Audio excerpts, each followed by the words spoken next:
Azərbaycan ordusunun mövqeləri atəşə tutulub. Bu barədə Müdafiə Nazirliyindən məlumat verilib. Bildirilib ki, martın 20-si saat 12:30-dan 15:15-ədək Ermənistan Silahlı Qüvvələrinin bölmələri Gorus rayonunun Xanazaq və Basarkeçər rayonunun Zərkənd yaşayış məntəqələri istiqamətlərində yerləşən mövqelərindən Azərbaycan ordusunun mövqelərini atıcı silahlardan fasilələrlə atəşə tutub.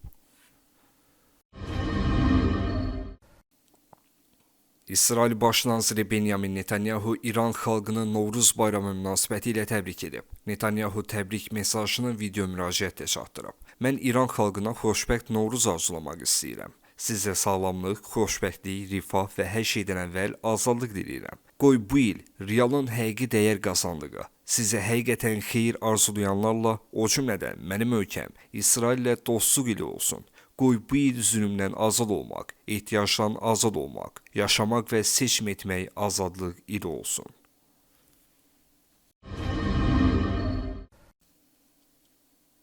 ABŞ prezidenti Donald Trump Təhsil Nazirliyinin ləğvinə başlamaq haqqında sərəncam imzalayıb. Bu barədə Donald Trump özü açıqlamasında deyib. Bir neçə dəqiqədən sonra mən sərəncam imzalayacağam ki, Təhsil Nazirliyinin bir dəfəlik ləğvinə başlanılsın.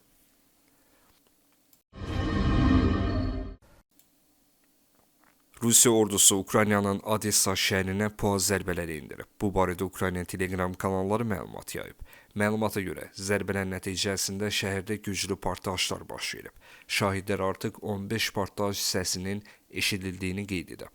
Şəhərdəki yaşayış binaları, ticarət mərkəzinin və sənaye müəssisəsinin ərazisində yanğınların baş verdiyi qeyd olunur.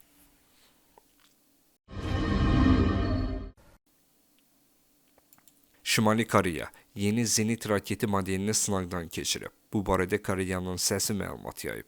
Şimali Koreyanın baş raket idarəsi martın 20-sində hərtərəfli döyüş qabiliyyətini yoxlamaq məqsədini daşıyan yeni model zenit raket silah sisteminin sınaq buraxılışını həyata keçirib.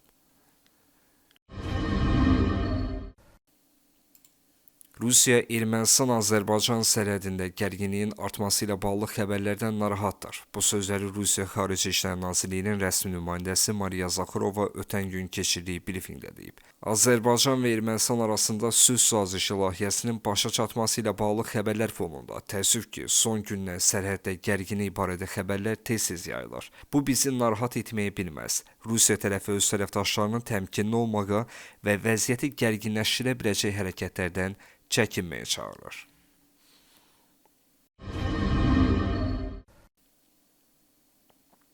Ukraynanı NATO-ya dəvət etmirlər, çünki ABŞ bu qərarı dəstəkləmir. Bunu Ukrayna prezidenti Vladimir Zelenski deyib. Təəssüf ki, bizi NATO-ya qəbul etmirlər. Bu barədə danışmağa dəyməz. ABŞ NATO-nun əsas müttəfiqi olaraq Ukraynanın üzvlüyünü dəstəkləmir.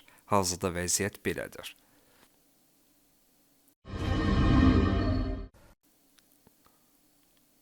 ATƏT-in Minsk qrupunun fəaliyyətinin bərpası mümkündürmü?